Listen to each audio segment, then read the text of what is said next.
Hello everybody, I hope you're all having a lovely week so far. A short introduction to myself, my name is Peter, I'm an adult beginner violinist here in London, and I've currently been studying the violin for almost 3 years now. This October will be my 3rd year anniversary. So the violin isn't my first musical instrument. I started with the piano when I was about 8 years old and stopped taking lessons when I was about 18. I stopped taking my piano lessons after I passed my grade 6 exams just because I wanted to try some other different kind of instruments. I self-taught myself the guitar for a few years, which I pretty much spent my university days doing. And now I'm taking on the next challenge, which is learning the violin. Now I absolutely love the violin. It's such an expressive instrument. It's so elegant and it's just something that I've always wanted to learn. So I decided I wanted to learn the violin around 2018, where I self-taught, very on and off, self-taught myself for about 2 years or so. Within that time, I learned, the notes on the fingerboard, how to actually read. I mean, I already learned how to read from the piano days, but just transposing that on how to actually play on the fingerboard is a whole different story. Thankfully, I still had my music theory from the piano days, and it just made learning the violin a lot easier. So like I said, very on and off for about 2 years. And when it hit about 2020 time during the lockdown, that's when I decided I wanted to learn the violin properly. Now I really wanted to find a teacher for this because the violin is something I really didn't want to get wrong. Things from holding the bow properly and where my arms and my wrist should be when holding the fingerboard. It's one of those things you don't really want to grow bad habits in. So I found a teacher who I absolutely love and I've been with for almost 3 years now. And from studying with my teacher, I'm just so thankful that she's corrected my bow hold, corrected how to hold my violin. She's even taught me vibrato, which I'm super grateful for. I've even taken the next steps of joining an adults beginner orchestra since September last year, 2022. Now this has been a dream come true. I've always wanted to play music with someone else. And that's something that I lacked with the piano. I always felt like I was alone in a practice room or alone performing. And I just wanted to change and just play with other people. Now one thing I'm so grateful that I've done is record my whole violin journey on my Instagram account. You can follow me here at Peter Kwan Music. I've made so many close friends on Instagram, you know who you are. There's such a great violin community on Instagram and I just really encourage every new adult beginner to make a practice account. Anyway, that's enough of my intro. Now I wanted this video to be a fun vlog where I take you through some of my practice routine as an adult beginner and hopefully it entertains you. So let's get my violin out and let's get started. Okay, so this is the current violin that I'm playing on. It's the Stentor Verona model. Verona, however you pronounce that. Such a gorgeous violin. I absolutely fell in love with this when I first saw it. I actually bought it on Amazon, surprisingly. It's affordable and highly recommended for adult beginners, actually. Alright, so if you follow me on Instagram, this will be a very familiar backdrop to you all. Let's start off with scales. Always a good thing to start off with. Actually, is my violin actually in tune? That's one thing to check, right? Where's my phone? Here it is. Let's see.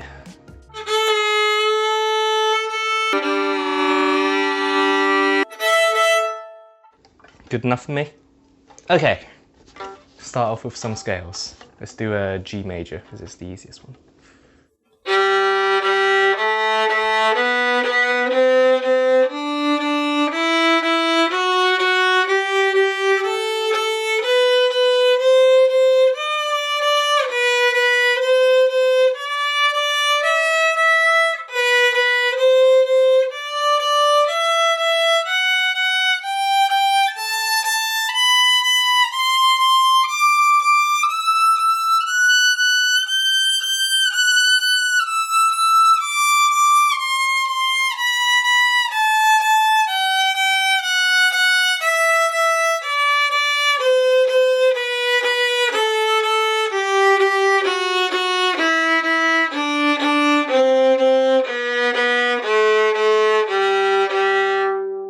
So my private teacher is actually encouraging me to learn 3 octaves. It's very hard. I'm still learning how to shift as well, so I've taken on the next challenge now. So the next one I want to do is 7 down bows and 7 up bows.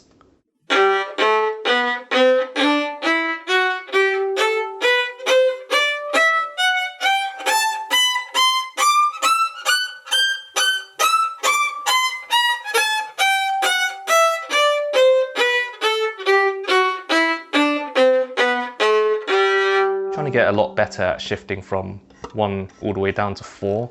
Such a big stretch, but it's so rewarding when you can get it.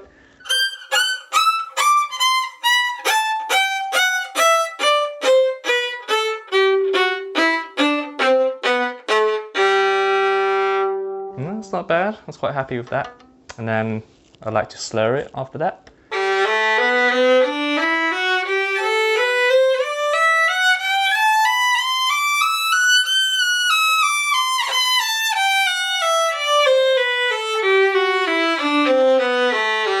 Yeah, that definitely could have sounded a bit better.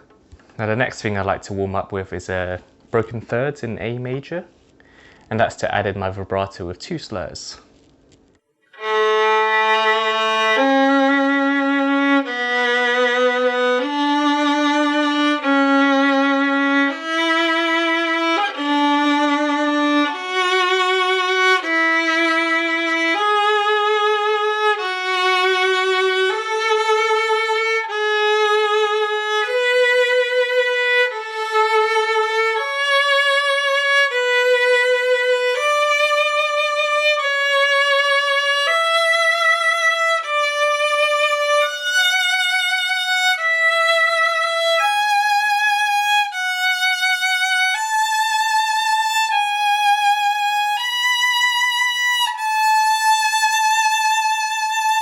I find that so hard, but satisfying at the same time. Now the one thing my private teacher always tells me is to just use a bit of a wider vibrato, which I'm trying to learn, especially hard on the G string where you have to bring your elbow all the way around.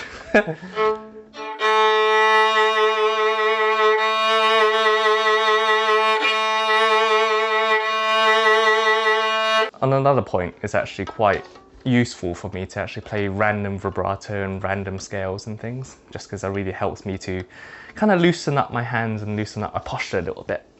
So let's do some of that.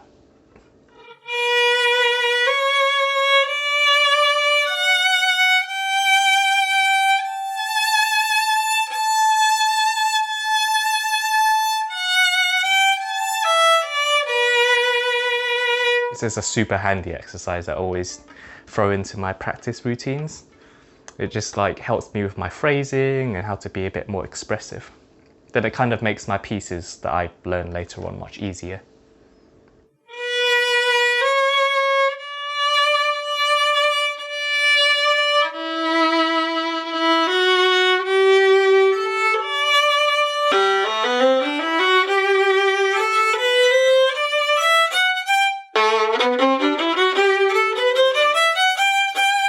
Anyway, let's get on to the next part.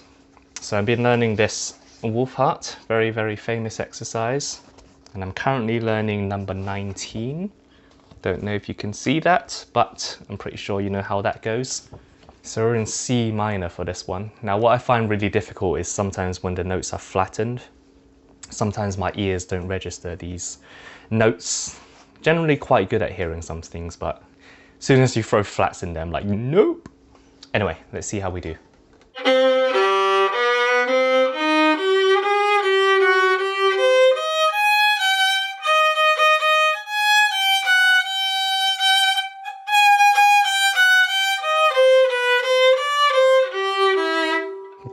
That should have been a flat, E flat.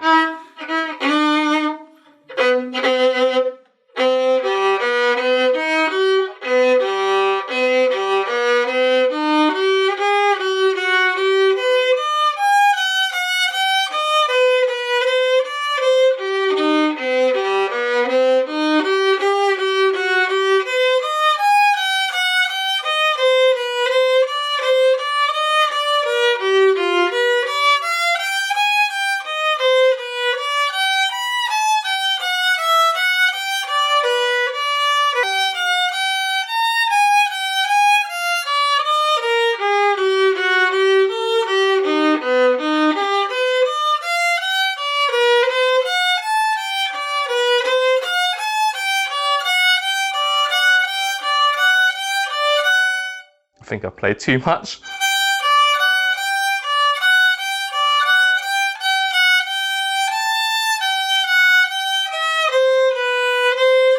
Is that right? No, that's a E natural.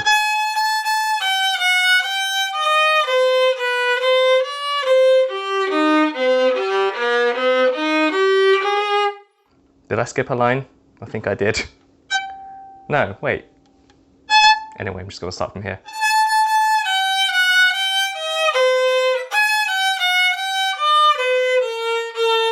god, this is what I mean by the flats.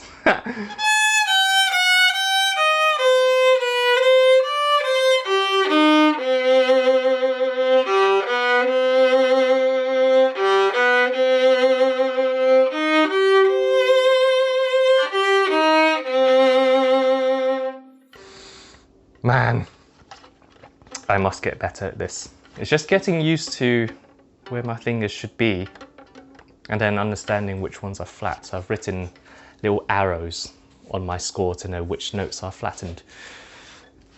Generally sometimes quite helpful.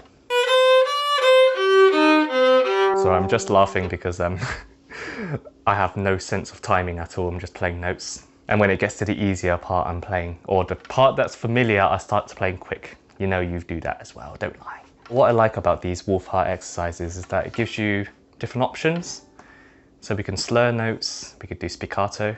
I'm not very good at that, but it is fun to do. Let's actually try a little bit of spiccato.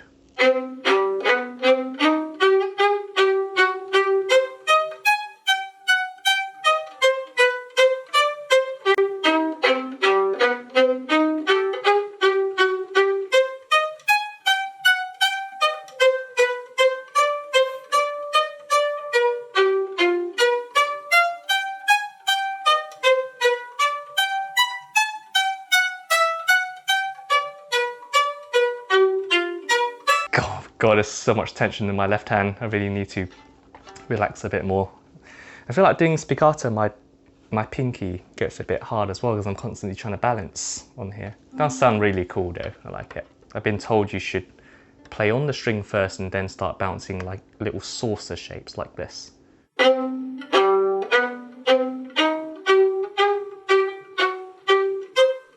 Yeah, then the other ones are slurs, so let's give that a quick try.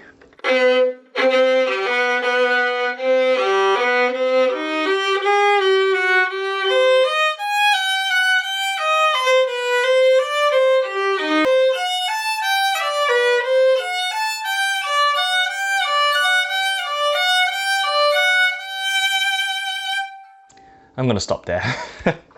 Okay, I think that pretty much sums up everything from this video. So we've worked on some scales, some technique books.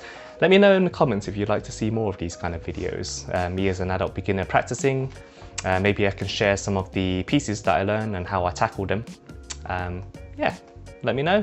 Thank you for sticking around with me and I hope you've enjoyed this video. See you later.